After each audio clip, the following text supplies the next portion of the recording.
This is CBJ in 30, presented by Telhio Credit Union. Find out more and open an account online at telhio.org. Now here's your host, Bob McElligott. Welcome to CBJ in 30, presented by Telhio Credit Union. I'm Bob McElligott. Tonight, the Blue Jackets are going to try to make it 3 in a row. They're in Chicago to take on the Blackhawks in the first of 2 meetings this season. The Blue Jackets are coming into this game after their win over the Dallas Stars on Wednesday, 3-2 at Nationwide Arena. Coming up in just a few minutes, I'm going to speak with Eddie Olczyk. He is the TV color analyst for the Chicago Blackhawks. You also know him very well from the NHL on NBC. He also covers horse racing on NBC, and he just wrote a book as well. And the book is about his dealings with colon cancer, which he's gone through for the past 2 years. The book is called Beating the Odds in Hockey and in Life. But before I get to Eddie, I want to talk to you about Telhio Credit Union. You know, there are so many things that they do at Telhio Credit Union, so many services that they have just for you, and one is a personal loan. If you need cash for a big purchase, you need to pay off high-interest credit cards, or maybe consolidate your debt, you can get the cash that you need with a personal loan from Telhio, and the rates are lower than most credit cards. Right now, the rates are as low as 7.99%. The APR is as low as 8.638%. You can apply right now, very easily, online, just by going to telhio.org. Telhio is open to everyone in Central and Southwestern Ohio. They are federally insured by NCUA. And now, here, as promised, is my guest, Eddie Olczyk. You've been called NHL player, NHL coach, NHL analyst, horse racing analyst. What's it like to be called an author? Well, first off, Bob, always great to be with you.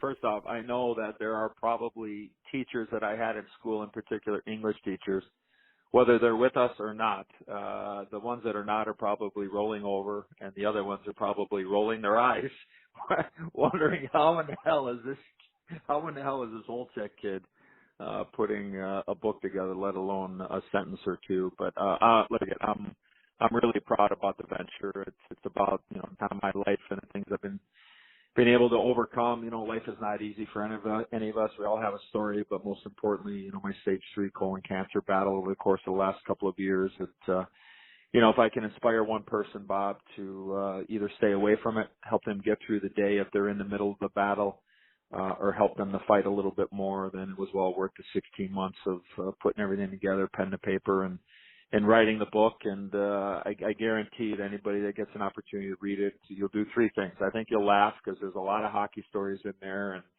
I think any of us that want to get inside and know some hockey stories, you take those with you forever. I think you'll shed a tear, and most importantly is I hope that you love a little bit more, because I've always been one to let the most important people in my life know how I felt about them, and that really helped me get through my cancer battle. I was at peace, Bob, when I was going through my cancer battle, not knowing what was going to be on the other end. And if my time was up, at least the most important people knew in my life how I felt about them, and that helped me get through. And, we're all day to day in the big picture, right? Whether it's Torts or Jeremy Colleton, the coach of the Blackhawks, when they give an update on a player, they say, well, he's day to day. Well, in the big picture, in the really big picture, we're all day to day. So I'm very proud of that. But I know for sure that doesn't, and for a lot of my former teammates, and I'll say former friends that asked if there are any crayons with this book, no, there are no crayons with this book. And even Jeff Rimmer might even be able to go through a couple of pages with this book. I think Jeff Rimmer will have to listen to the audio version of the book, quite frankly. When you were sitting down to write the book, and it was, 2017 when you were diagnosed, when you were sitting down to write this book, I'm sure everything came back to you easily, but did you go back and kind of experience the same feelings of the highs and lows, all of this, when you were taking yourself back through this experience to document it? I really started getting into it I think I was towards probably the back half of my 6 months of chemo, Bob. I had thought about writing a book in the past. My co-writer, Perry Lefko, award-winning Canadian author up in the Toronto area, is a big horse racing and hockey guy. And Perry had approached me before that and talked. And I'm like, nah, you know what? I mean, I've had a great life, and there's some interesting things, but I wasn't sure. But then when I was going through it, I'm like, you know what? Maybe I can help somebody. Maybe if somebody knows my story. And I don't hold anything back in this one, especially, I don't hold anything back, but especially when it comes to the cancer battle, just my side effects. And look, you go through chemotherapy, and I had six months every 2 weeks for 48 hours. And it broke me. I mean, it brought me to my knees, and I wanted to quit. Like I was like, I can't live like this. How am I going to get through 10 more treatments and let alone get through 2 treatments, you know? And that's where my wife came in, my wife Diana of 31 years, and she just said, you got to fight, you know, like you got to fight for me, you got to fight for our kids, you got to fight for all the people that love you. And, you know, we had a moment, we cried for, seemed like for hours, but I just like, okay, like I'm hurting and you know, it's hard and life is hard. So I just said, okay. And then I needed that, Bob, because I had never quit at anything in my life. Never, whether I'm at the rink, at the racetrack, it doesn't matter. But I just needed to kind of get back on the straight and narrow and say, okay, I'm going to go day to day and whatever happens, happens, but I'm going to fight. I'm going to fight hard. And, I was able to do that. So, I think it was very therapeutic for me, but there was a lot of reflection and I think that helped as well. And I look back, especially on my hockey career. I mean, I knew that I had I felt I had a really good career, Bob, for 16 years in the NHL. But when I started going through this venture and this initiative with the book, I started looking back and you start looking at numbers and accomplishments and I'm like, you know what? Like, I'm more proud today of my career and what I accomplished than I was when I retired. And, I think that's saying something. So again, I had enough time to reflect and I think that's probably why I feel that. And we pretty much spell it out all in the book. And, like I said, if I can inspire one person, give them hope, or if they can love a little bit more, then we did our job, and hopefully they can pass it on as well. The name of the book is Beating the Odds in Hockey and in Life. And Eddie, where can the people in Columbus that I'm sure have an interest in this book and have an interest in reading about your experience and about your life and all the hockey stories that you're talking about, where can they get this book? Well, you can pretty much, as far as I know, you can go to pretty much any bookstore and tell them that you want it, or I know Barnes & Noble bought a lot of books, and I know you can obviously go on that thing called the World Wide Web and go on that thing called Amazon, Amazon.com, and I know it's doing very well in the hockey world as far as books that are out right now, and I know in the sports book world it's holding its own extremely well, and also they have all these different categories with cancer books and whatever, and it's doing really well there. So I'm really thrilled, and you know, like I said, if you're a hockey fan, and our hockey fans really seem to love reading and hearing stories. If you're a horse racing guy, there are a lot of horse racing stories in there about me and in my life and in the great game of horse racing, a passion of mine, or just, you know, like I said earlier, I mean, life is a battle, and there's a lot of life stories there. So I think it's for all ages too, Bob. I really do. That was very important to me to be able to talk to young people, but also talk to older people as well, and try to make an impact on them with this book. Talking with Eddie Olczyk, and you've mentioned horse racing a couple of times. You know, there are, in the world that we live in now, especially you and I being broadcasters at this point, you see a lot of broadcasters cross over. You know, Kenny Albert from the Rangers, you'll see him doing the NFL, Major League Baseball, but you're doing the NHL, and then you're doing the Kentucky Derby, and literally like on one day to the next, for crying out loud. It's got to be a passion for you, obviously, to do that. But you know, when did the whole horse racing thing start for you, and where did that passion come from, and how did it build? Well, I think just as a young kid, I went to the local racetrack here in Chicago, Bob, and I went to Old Arlington Park Racetrack, and I just went there as a 12-year-old kid, and I just fell in love with the animal. I really did. I mean, these 1,200-pound animals going 30 miles an hour, and you got these crazy people sitting on the back of them, you know, like weighing 118, 120 pounds. And, you know, I just fell in love with the animal. And then you start realizing, okay, well, I mean, this is, you know, this is a sport and there's gambling involved, and you just start learning. And so, I mean, I've been going to the track for, you know, for a long time, 40 plus years now. And, I mean, I've always been a handicapper. I've always enjoyed that part of it.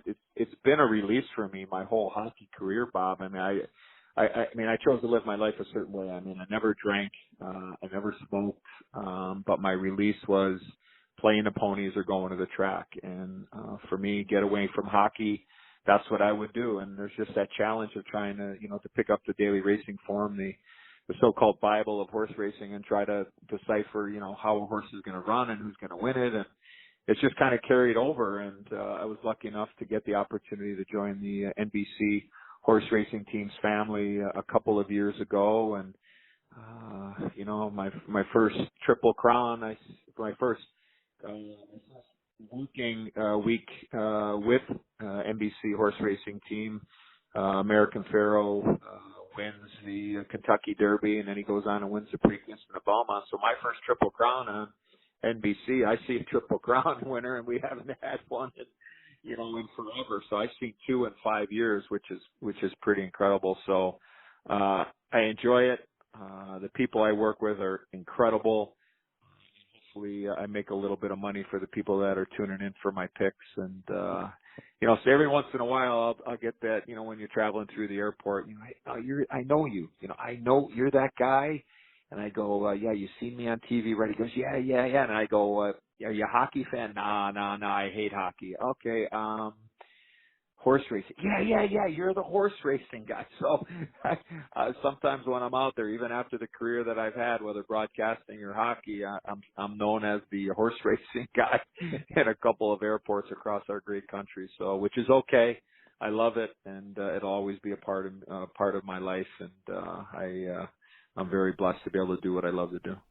Have you ever suggested to the powers that be at NBC Sports that Doc Emmerich actually do the play-by-play of the Kentucky Derby at the very least? They've talked about Doc doing a horse race, but I think Doc is just a little, there's just some trepidation there. And I wouldn't want to call a hockey game. Nobody would want to hear me call a hockey game.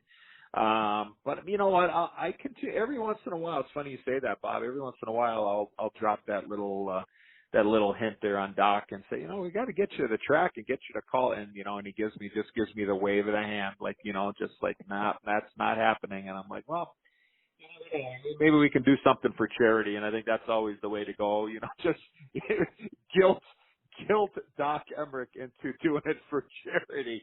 And maybe that's the way we'll do it. But, Doc, it doesn't matter whether he did football or baseball or hockey.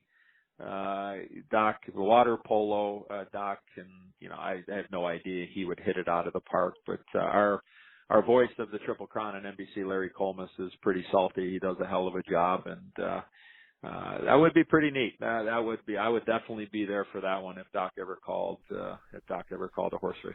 Couldn't you just hear it? I mean, it's like on a beautiful spring day when the air is crisp and the sun is shining down, right? Yeah, as horse number 4. Bubblegum sticks to the rail, recoils in the gate. Talking with Eddie Olczyk, and your primary job is working as a color analyst on TV for the Chicago Blackhawks. And I mean, you're a Chicago kid. You were drafted in the first round by the Chicago Blackhawks. You're now spending your life working for the Chicago Blackhawks. Is there any more of a dream scenario than what you're living right now? No, as I say to everybody, I live a dream every day. Very lucky. Hockey has given me everything, Bob. I grew up in this city. All I ever wanted to do is play for my hometown team, and I got a chance to do that for 5 different years, 2 different stints. I played my first game as a Hawk.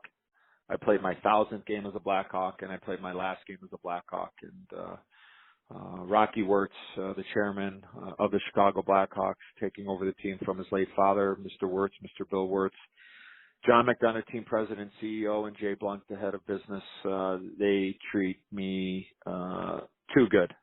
And they were there every step of the way during my cancer battle as well. And very, very lucky I get a chance to live at home. My folks are still around, so I get a chance to see them all the time.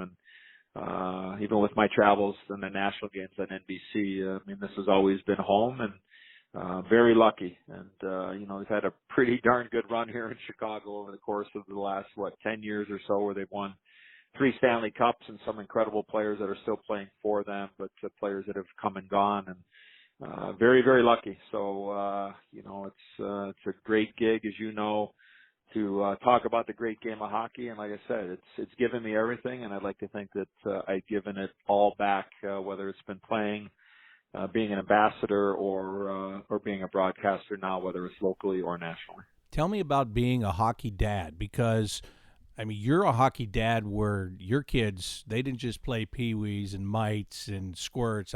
They've come all the way up and have played big-time hockey. Yeah. Well, look, my dad never played hockey. I just I got into the game because I brought home a flyer from school one day. You know, now kids get emails sent to their their parents. The school send emails, where back when we went to school, you get actually paper, and it said learn to skate one day. And I brought this paper home from school, and I went to the rink one day, Bob, and started to try to learn to skate, and it took me a long time. And there are probably people out there that saw me play say, well, you still don't know how to skate. And I'm not going to argue that fact, but, I just, it's just very, very, very lucky to have played. And then, my wife and I had kids, all three of my boys played. My oldest son played 4 years of college hockey at UMass Amherst and played a little bit of Southern Pro Hockey League. My son Tommy played at Penn State. He was there for 4 years and was the first captain there for the first Division I team at Penn State. And he went on and played a couple of years in the East Coast Hockey League in Alaska and in Indianapolis for the Fuel, and ended his career last year in France. And now he's getting into the real world as an accountant. And my youngest son, Nick, played all the way up and played a couple of years at Colorado College, and now he wants to follow in his dad's footsteps as a broadcaster. And I can't forget my daughter, who loves hockey but never played any hockey. She played a little bit of softball, and she's in the advertising world. So, being a hockey parent, a hockey dad, being a hockey lifer, there's nothing more you love than seeing your kids enjoying doing what they do. And they played hockey, they played baseball in the summertime, which I really encouraged and enjoyed, and especially when they were young. I encourage hockey parents out there, or hockey organizations or coaches, that all kids, boys and girls, need time away from the game of hockey. That hockey should not be 13 months a year when these kids are 7, 8, 9, 10, 11 years old. Like, it's okay for them to take a few weeks off, a couple of months off, and do other things. You want them hungry coming back for the next season, and that's what my kids did. And I enjoyed it. I love going to the rink. I love going to practice. I like just sitting in the stands and talking to the other hockey parents. And every once in a while, I'd strap on the blades and help their teams out. But I miss it. I really do. I mean, I know this isn't realistic, but I say all the time is my oldest son, being Eddie, is 30, and my youngest son Nick is 23, and the two in between is I wouldn't treat my kids any differently. I wouldn't give them anything more, or nothing. If I wish I could go back 10 years, like I wish I could go back 10 years and relive that, because that was the ultimate, right? As a parent, you just want to be able to provide, keep your kids safe, give them everything that you possibly can, and make sure that they're out in the community representing, our name and themselves. But I miss those days big time. But now I know how my folks felt, when I left home when I was 15 years old to pursue a hockey career. I really didn't get it until my kids were that age, and all of a sudden those days were over. And, there is that letdown. There is that emotional disconnect, just because, like, we're on to our next chapter in life. It's like, what is my purpose now? What is my purpose in life with my kids and my daughter and my boys, out doing what they're doing, and, they got their lives to live. So it's me, my wife, and our two pups, our two Labrador Black Lab sisters that keep us busy. And all I know is that when the kids come home, Bob, our grocery bill goes from about $120 a week to about $500. So I know that the Olczyks are a bunch of hungry humans when they come walking in the door at home, and that door will always be open for the kids, that's for sure. When you went on the ice with your kids' teams when they were growing up, did anybody ever say, "Hey, that guy coached Sidney Crosby"? Yeah, and then in the same breath, they probably said, well, obviously he didn't do a good job because he's not coaching them anymore. I'm sure that's probably the punchline. But, you know what? I mean, I think when I was helping the kids' teams, and I respect all the head coaches. Like, I was never head coach. I was always an assistant, or, but I always said, I would always offer to the coach, say, look, if you want some help, please ask. I'm not going to show up with my skates. I'm not going to show up with my stick. I'm not going to do that. I'm not just going to just come out unannounced. I need to look. And there were some coaches that never asked me to come out there. And the other coaches said, look, I'm not asking you when you're available. I want you out here. You don't have to ask. So that was kind of the arrangement, and I respect both. I respect both sides. But yeah, every once in a while, people will refer back to that. I mean, I was just in Pittsburgh the other night for a game with Doc, and Doc had mentioned that, Sidney Crosby just played his 950th game in the NHL, and, Doc said, well, this is the guy that coached him in his very first game. And I'm like, geez, where in the hell has the time gone? Like, I can't believe it. But, I enjoyed it. I enjoyed the teaching. I enjoyed the instructing, not only with the young hockey players, but obviously the 3 years I spent in Pittsburgh. I think it made me a better hockey guy. It made me a better broadcaster. I miss working with the young hockey players. Now I get that opportunity in Chicago doing a lot of work with the Blackhawk youth hockey camps. So that, I kind of get my fill that way. But it was, every once in a while people would, you can kind of hear them a little bit that, that's the guy that used to coach the Penguins, or, you're right, he used to coach Sidney Crosby. Did Lemieux play with Crosby when you were coaching? Was that at the same time? Yeah. How about that? I was coaching the owner, Bob. How about that? Yeah.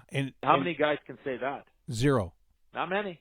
Just think about that opportunity that you had, and you're talking about as you get later in life and you reflect upon your career and all those things. You coached a team that had Mario Lemieux at the end and Sidney Crosby at the beginning, two absolute superstars. Yeah, I talk about that in the book too. I mean, it was just kind of surreal, and you knew obviously that Mario was, he was on fumes with everything he had overcome in his unbelievable career, from Hodgkin's lymphoma to the bad back to, whatever other ailments he had.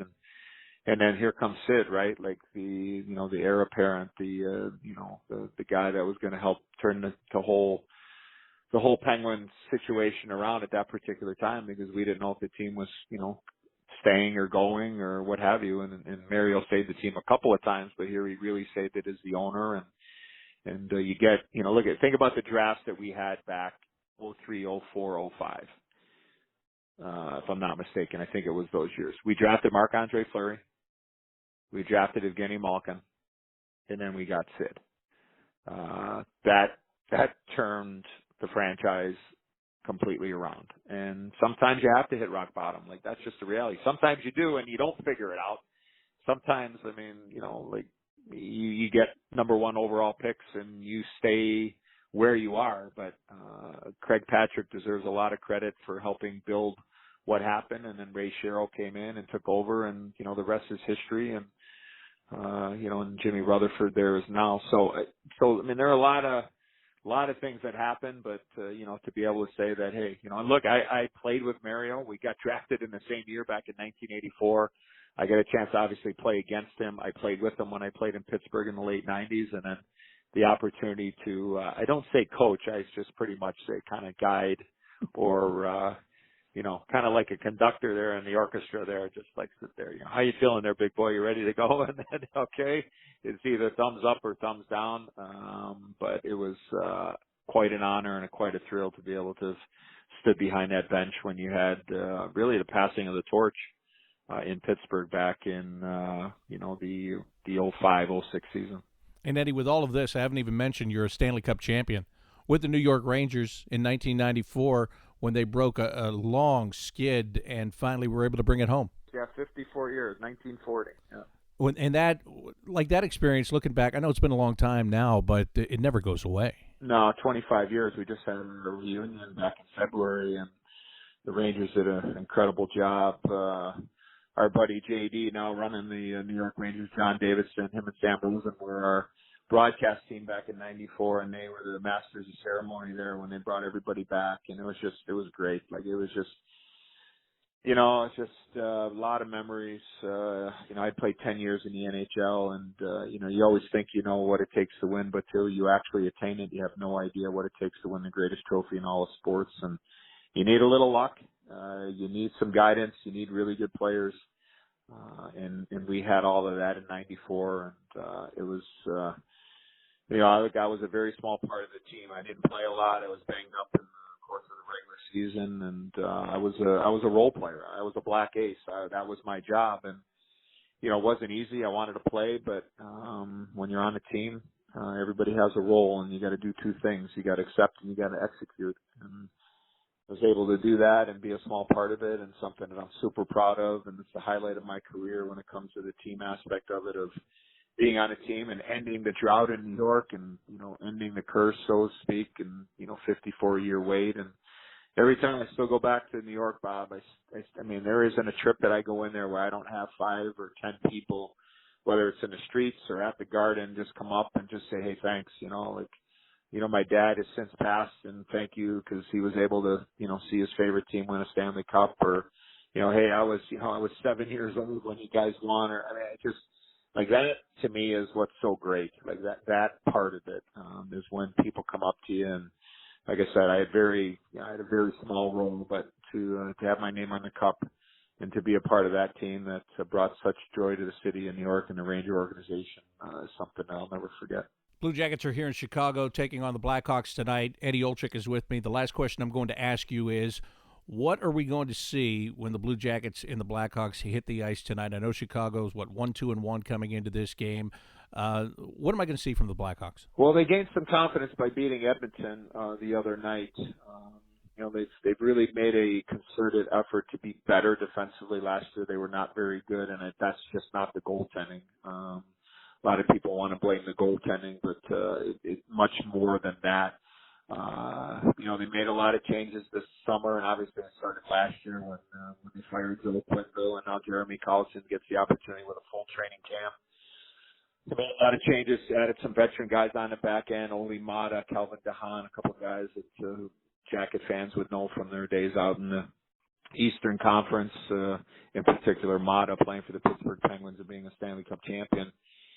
They brought in some little bit of toughness, a little bit of sandpaper with Zach Smith from Ottawa, and then Ryan Carpenter's a free agent from the Vegas Golden Knights.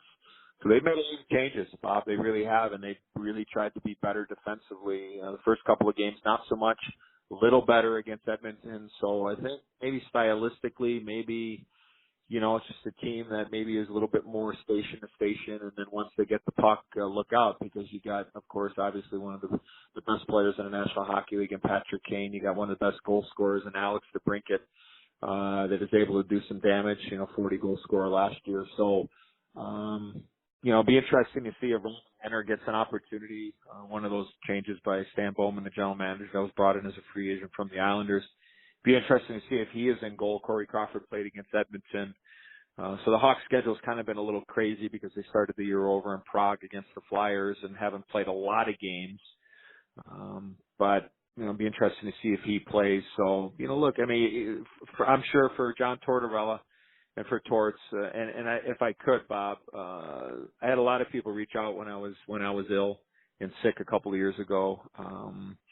Front and center of the Columbus Blue Jackets were not only the entire broadcast team, but also my buddy JD, obviously, who was there as team president, and also Torts. Torts always seemed to find a way to shoot a text, a call from a bus, keeping my spirits up, and I am forever grateful that he would take a interest in me. That made a huge impact on me. Our paths really hadn't crossed a whole heck of a lot in this game. But for him to know about my story and to send well wishes as often as he did, I will be forever grateful, and I think that Jacket fans should know that. I know that he would not want me to make that public. I have talked about the Blue Jackets in the past on our local broadcast here in Chicago about the love that they showed me, but I thank him publicly again for looking after me. So with that thought, that Torres is going to be telling his team, look, like, when 88 gets the puck, like, you got to get on him quick. You got to deny him the puck. He's going to get his looks, but let's just not give him any freebies, and let's be hard on him. And, I'm sure that's a scouting report. And I'm sure that Kane will see a lot of Jones and Werenski, I'm sure, if they continue to play together on the back end, because those two guys certainly are as elite as we have in the league when it comes about talking about defensemen in the National Hockey League. So should be an entertaining game. It seems to always be when the Jackets and Hawks get together. And I think the Jackets, I would imagine, that they would remember that game from was it last year or the year before there, Bob, where they give up 10 in that game? I think it was. Yeah. Wasn't that so that one probably stings, probably still to this day, but a lot of changeover there, I know, and I'm looking forward to seeing a lot of familiar faces for that game between the Hawks and Jackets. The book is called Beating the Odds in Hockey and in Life. Eddie Olczyk is the author. Eddie, thanks so much for all of this, for the great stories, and for the great scouting report on the Blackhawks, and I appreciate your time. I'm glad you're healthy. I'm glad that I'll be able to see you tonight when the Blue Jackets take on the Blackhawks. Thanks, Bob. Talk to you soon. That is Eddie Olczyk from the NHL on NBC. He also is the color analyst on television for the Chicago Blackhawks, who the Blue Jackets will be playing tonight here at the United Center. Tonight's game getting underway at 8:30. You'll be able to hear all of the action starting with pregame coverage at 8 o'clock tonight. You can get it in Columbus on CD 102.5 this evening. You can also get the game on the Blue Jackets radio network throughout the state of Ohio. Also, we've got a couple of stations in West Virginia as well. So the Blue Jackets and the Blackhawks tonight. The Blue Jackets are going to be right back home tomorrow to take on the New York Islanders. Tomorrow night will be First Responders Night. That's a 7 o'clock game at Nationwide Arena. If you don't have your tickets for that yet, well, you can get them right now just by going to BlueJackets.com. I'd like to thank Eddie Olczyk for joining me today, and as always, thanks to you for listening. That's going to do it for today's edition of CBJ in 30. Until tonight, I'm Bob McElligott saying so long.